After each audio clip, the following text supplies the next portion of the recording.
dengan normalnya yang tahun ini? Oke, alhamdulillah kita di bulan puasa. Perbedaannya itu sejauh ini sih belum kerasa ya, karena ini hari pertama. Jadi sempat hari pertama, hari kedua kita puasa itu kita diliburin. Nah ini hari pertama itu dari kemarin banget. Dan untuk jam syutingnya sih masih belum ada perubahan antara itu pulang cepat atau enggak sih. Cuma sejauh ini sih masih belum ada perubahan, masih sekitar sebelum jam 12 pasti. Oh, oke. Tapi Mm-mm. so far masih, ya masih dijaga ya, semua protokol Masih jaga, kesehatan tapi emang semuanya. belum ada perubahan antara bulan puasa sama sebelum bulan puasa tuh masih sama aja gitu. Oke. Ini ada pertanyaan Mas Rangga dari harian Terbit, Mas Romi, dan dari Ari Warta Kota. Ini pertanyaan hampir sama sih, seputaran itu melanjutkan tadi. Bagaimana mengatur waktu dan stamina ketika menjalankan syuting di tengah bulan puasa? Lalu apa saja sih godaannya? Oke, untuk menjalankannya sebenarnya bersama aja, normal aja gitu. Perbedaannya kalau misalnya kita break siang atau break maghrib, break siang, kita bisa makan, kita bisa, ya kita bisa makan, bisa minum. Tapi kalau sekarang ya lebih habis sholat, kalau ada waktu tidur, tidur. Itu sih, perbedaannya sih itu. Terus, untuk satu lagi apa? Sorry, cobaannya, godaannya di lokasi Oh, syuting apa sih? godaannya ya itu, karena scene kita sejauh ini masih belum scene yang terlalu ringan ya, masih agak scene-scene berat antara emosi, nangis, pokoknya yang lebih mainin emosi. Nah, biasanya kalau udah mainin emosi itu lebih ke haus, Hmm. lebih ngeluarin energi kan. Jadi kayak keringetan. Nah, itu doang sih, apa namanya, pantangannya, bukan pantangan, apa sih, ujiannya untuk Ujiannya. misalnya lagi selama syuting ini, di saat capek kita nggak bisa minum, dia lebih menunggu aja. Oke. Atau untuk sholat taraweh gitu di situ juga berarti Mas Rangga? Atau ada area sendiri untuk melakukan sholat tarawehnya? Hmm, sebenarnya kalau sholat tarawih sejauh ini, hari pertama dari kemarin sih emang belum belum ada sholat tarawih bareng di sini. Oh Jadi jadi rata-rata tarawih di rumah masing-masing, pulang syuting, itu sih untuk tarawih oh, sendiri. oke, lalu mungkin kita lebih mengerucut ke Samudra Cinta sendiri.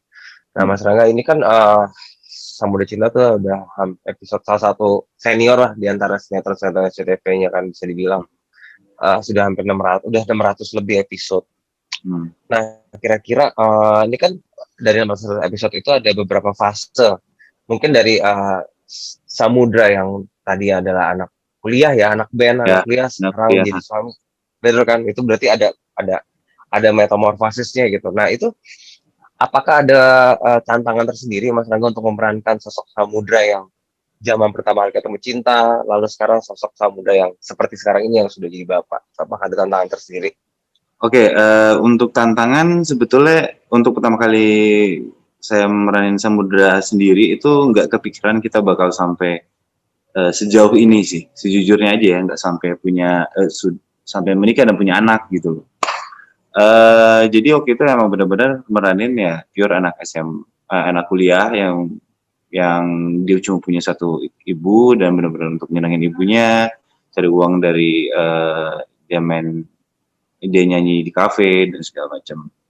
Makanya tantangan tersendiri itu adalah gimana caranya membuat perbedaan antar karakter masing-masing antara di waktu kuliah, gimana ketika dia sudah lumayan jadi dewasa muda, gimana dia baru bisa menempatkan diri dia sebagai pemilik hotel hotel dari Ya. orang tuanya, dari bapaknya, sampai akhirnya yang dulunya dia selalu ke rumahnya cinta yang besar itu dengan naik motor, sampai akhirnya rumah itu udah jadi miliknya dia. Nah itu tuh eh, pasti ada perbedaan dengan cara Samudra sendiri untuk membawain dia untuk bicara sama mertuanya yang galak itu, terus ngomong sama kakak-kakaknya yang yang selalu jahatin cinta. Itu beda banget di antara Samudra yang dulu sama yang sekarang sih, beda banget.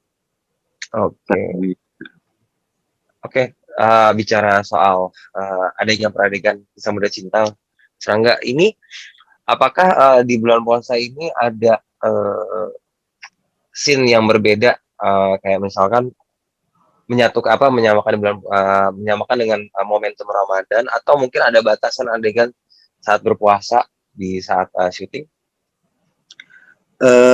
Iya, kalau misalkan siang-siang sih agak meminimalisirkan untuk bersentuhan ya, Oke. sebelum waktu masih puasanya gitu. Terus sebisa mungkin lebih ke ini sih, lebih ke jaga stamina sama jaga energi sebelum buka sih, karena takutnya kalau misalnya dihabis-habisin banget pas siang gitu, ntar sore udah benar-benar udah turun banget stamina-nya. Jadi Kalau batasan adegan, ya, Mas Rangga, maksudnya kayak mungkin karena Ramadan, mungkin adegan suami istri mungkin ada dikontrol, atau adegan yang terkadang ada nggak sih adegan aturan oh tertentu? iya ada. Kalau cuman sejauh ini sih kalau adegannya Samudra sama Cinta kan cintanya lagi sakit ya. Jadi Oke, terpisah, terpisah ya, sendiri. ya. Tempat tidurnya tempat tidur rumah sakit sendiri gitu. Kalau misalnya ketemu ya adegan touching-touching kayak pegang itu segala Mm-mm. macamnya emang agak sedikit dikurangin untuk sementara ini aja. Oh, oke. Lalu selanjutnya, ini pertanyaan dari Mbak Eno Kurata.id. Apakah jalur cerita di Samudra Cinta bakal menyesuaikan dengan momen Ramadan? Kalau boleh dibocorin, apakah jalinan cerita Samudra Cinta sudah masuk babak akhir atau masih panjang? Eh masih panjang atau babak akhir kan kita nggak tahu ya. Itu cuma cuma orang kantor dan SCTV sendiri yang tahu. Kita cuma ngejalanin aja. Untuk cerita sendiri kita juga masih belum. Kita cuma ngejalan apa yang beberapa episode ke depan doang. Jadi kayak kita masih belum tahu dan kita nggak bisa ngasih tahu apa yang bakal terjadi di depannya. Yes, yes. Oke. Oke, Mbak, itu yang Mbak kurang lebih. Oke. Selanjut, ini juga ada pertanyaan dari sebentar, Anissa Zona Priangan. Setelah lebih dari 600 episode, pasti sudah melewati suka duka bersama. Apa sih yang paling sulit dilupakan, Haiko terhadap Rangga, ataupun sebaliknya? Mungkin dari Rangga ke Haiko lah. Mungkin sebagai batasan chemistry, apa sih yang sulit dilupakan sosok Haiko dan Rangga? Apa ya? Yang sebenarnya bukan sudah dilupakan, tapi dari judul ini tuh kita tuh belajar gimana untuk membangun chemistry bersama ya. Jadi kita nggak main sendiri gitu. Gimana caranya membangun chemistry untuk saling terbuka satu sama lain. Karena jujur aja untuk Haiko sendiri untuk awal-awal gue agak susah untuk karena dia punya karakter pribadi sendiri yang agak susah kalau ketika beradegan untuk ngebuka. Gitu. Nah itu gimana caranya gue harus cari tahu untuk gimana untuk gue bisa ngambil sisi yang ketika dia nutup itu gue bisa ambil. Nah itu tuh agak susah. Makanya dan sementara waktu misalnya di luar adegan pun kita jarang ngobrol. Waktu itu kita jarang ngobrol untuk episode awal-awal tuh 1 sampai ratusan itu kita jarang ngobrol. Jadi itu dan pada akhirnya yang tidak bisa terlupakan yaitu Balikin istri itu sendiri bagaimana cara prosesnya. untuk mendekati Oke. prosesnya itu untuk membuka satu sama lain itu agak susah. Itu doang sih. Cuma Oh, akhirnya sekarang udah bisa terbuka sama itu buka cairnya banget. Jadi kenapa, Mas Rangga? Titik cairnya itu di mana? karena mungkin udah terlalu sering ketemu kali. Terlalu sering ketemu. Ah, Jadi mau nggak mau situasinya harus mau nggak mau harus ngobrol gitu, harus ya, ngobrol, harus ada. saling ngerti, saling oh gue pengen ini nih pas adegan, ya harus saling terbuka lah di situ. Oke, oke, oke. Oke, ada lagi teman-teman media, silahkan di chat room biar saya bacakan. Ya, itu. Haikonya belum, oh belum ada. Baru Oh iya.